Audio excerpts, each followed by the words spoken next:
मुझे आशा है आप सभी अच्छे और प्रसन्न होंगे। चलिए आज हम पढ़ते हैं पाठ 23 निबंध लेखन।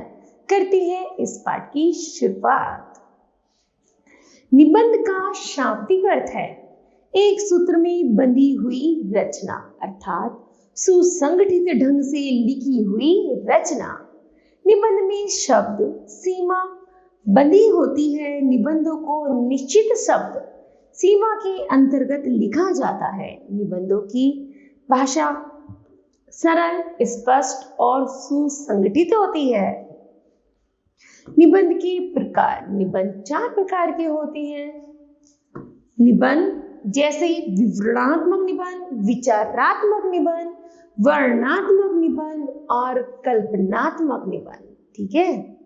पहला है निबंध की भाग। निबंध की 3 भाग होते हैं, भूमिका, मध्य भाग और उपसंहार। ठीक है। चलिए नीचे कुछ निबंध दिए गए हैं, इन्हें पढ़िए। पहला है दीपावली। ठीक, दीपावली दीपों का त्योहार है। इसे प्रकाश पर्व भी कहा जाता है। मनुष्य ने ईश्वर से सदैव अंधेरे से उजाले की ओर ले जाने की प्रार्थना की है। तमसो मां ज्योतिर्गमय, अर्थात हे प्रभु हमें अंधकार से प्रकाश की ओर ले चलो। दीपावली के दिन हम दीप जलाकर संपूर्ण मनुष्य जाति के लिए अंधकार से मुक्त कर प्रकाश फैलाने की कामना करते हैं। इस दिन हम गा उठते हैं, जैसे जगमग जगमग दीप जले उठे, चमक उठी है रजनी काली। अर्थात जैसे जगमग जगमग जब दीप जलते हैं तो जो काली रात होती है उसमें भी एक नया प्रकाश, एक नया सा सवेरा दिखने लगता है। अर्थात रात्रि जगमग हो जाती है, रोशनी से भर जाती है।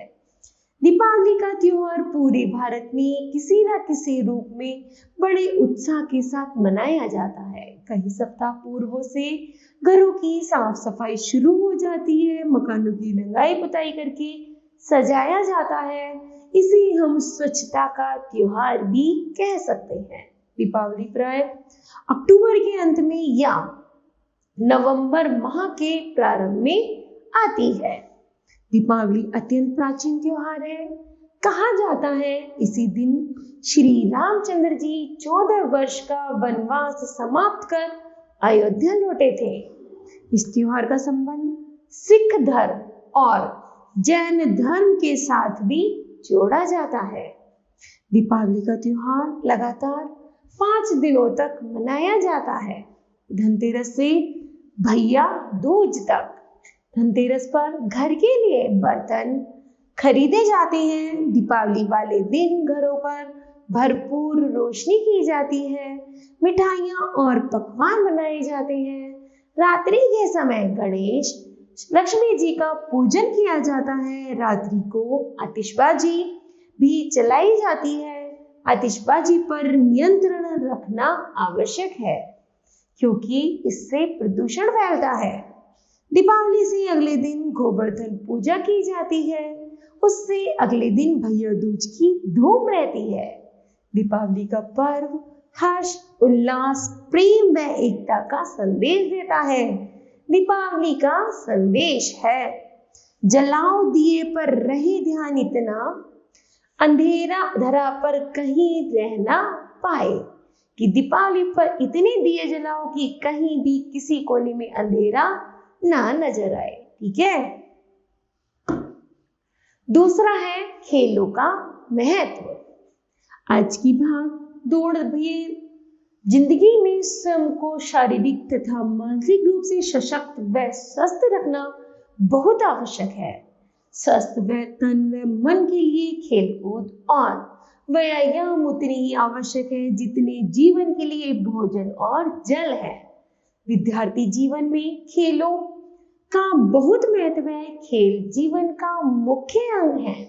जीवन में केवल मानसिक खुशी ही नहीं बल्कि शारीरिक स्वास्थ्य भी जरूरी है। खेलों से दोनों आवश्यकताएं पूरी होती हैं। खेलों से अनुशासन, सहयोग, सहनशीलता, आज्ञा पालन, मित्रता आदि गुण सीखे जाते हैं। खेलकूद मन को नई ताजगी देते हैं। यदि आप केवल खेलों को दूर से ही देखें तो भी मन में प्रसन्नता आती है।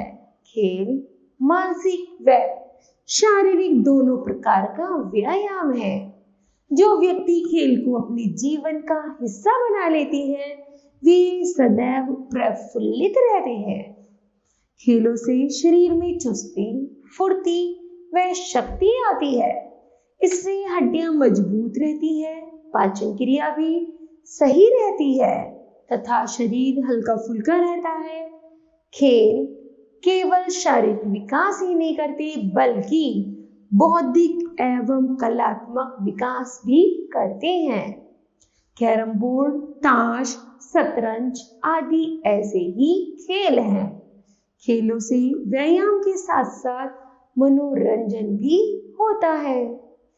एक समय था जब पढ़ाई पर अधिक जोर दिया जाता था और बच्चों को खेलों से दूर रखा जाता था, लेकिन आज पढ़ाई के साथ साथ खेलों को भी महत्व दिया जाता है।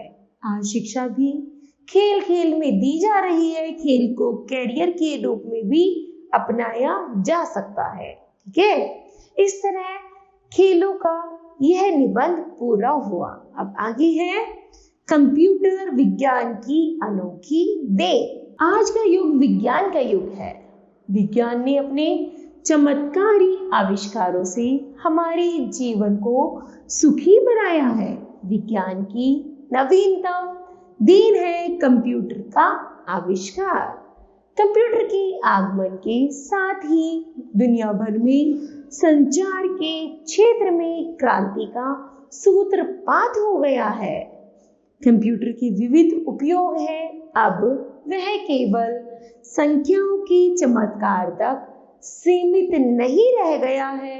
अब कंप्यूटर हमारी सभी समस्याओं का हल निकालने में सक्षम हो गया है। कंप्यूटर हमें पढ़ाता है, हमारे प्रश्नों को हल करता है, बैंक खातों का हिसाब किताब रखता है, परीक्षा फल बनाता है, रेलवे तथा हवाई जहाज की टिकटें घर बैठे बुक करता है। पुस्तक प्रकाशन के क्षेत्र में तो कंप्यूटर ने क्रांति ही ला दी है। अब पुस्तकें शीघ्र एवं आकर्षक रूप में प्रकाशित हो रही हैं। कंप्यूटर पर चित्र, ग्राफिक, रेखांकन बनाना बहुत सरल है। जब से इंटरनेट का कंप्यूटर के साथ मेल हुआ है तब से दुनिया छोटी हो गई है। इंटरनेट में करोड़ों पन्नों की सामग्री भरी हुई है जिसे आप अपनी इच्छा अनुसार खोज सकते हैं। अब तो पत्र भी कंप्यूटर पर भेजे जा रहे हैं। Email, chat, surfing, Facebook, blog आदि का जमकर उपयोग हो रहा है। कंप्यूटर के नित्य नए मॉडल आ रहे हैं। अब तो इन्हें एक छोटी सी अटैची की भांति कहीं भी ले जाया जा सकता है। कंप्यूटर पर सारे ऑफिस का रिकॉर्ड रखा जा सकता है। अब तो लगता है कि कंप्यूटर के बिना हमारा जीवन नीरस और निरर्थक है। आज कंप्यूटर हमारे जीवन का अभिन्न अंग बन गया है। ठीक है, तो बच्चों इस तरह कंप्यूटर और जो हमने पहले पढ़े थे दीपावली आदि निबंधों के बारे में जैसे कि हमने जानकारी दी, तो मुझे आशा है बच्चों यह निबंध संग्रह आपको उचित रूप से समझ आया होगा। धन्यवाद।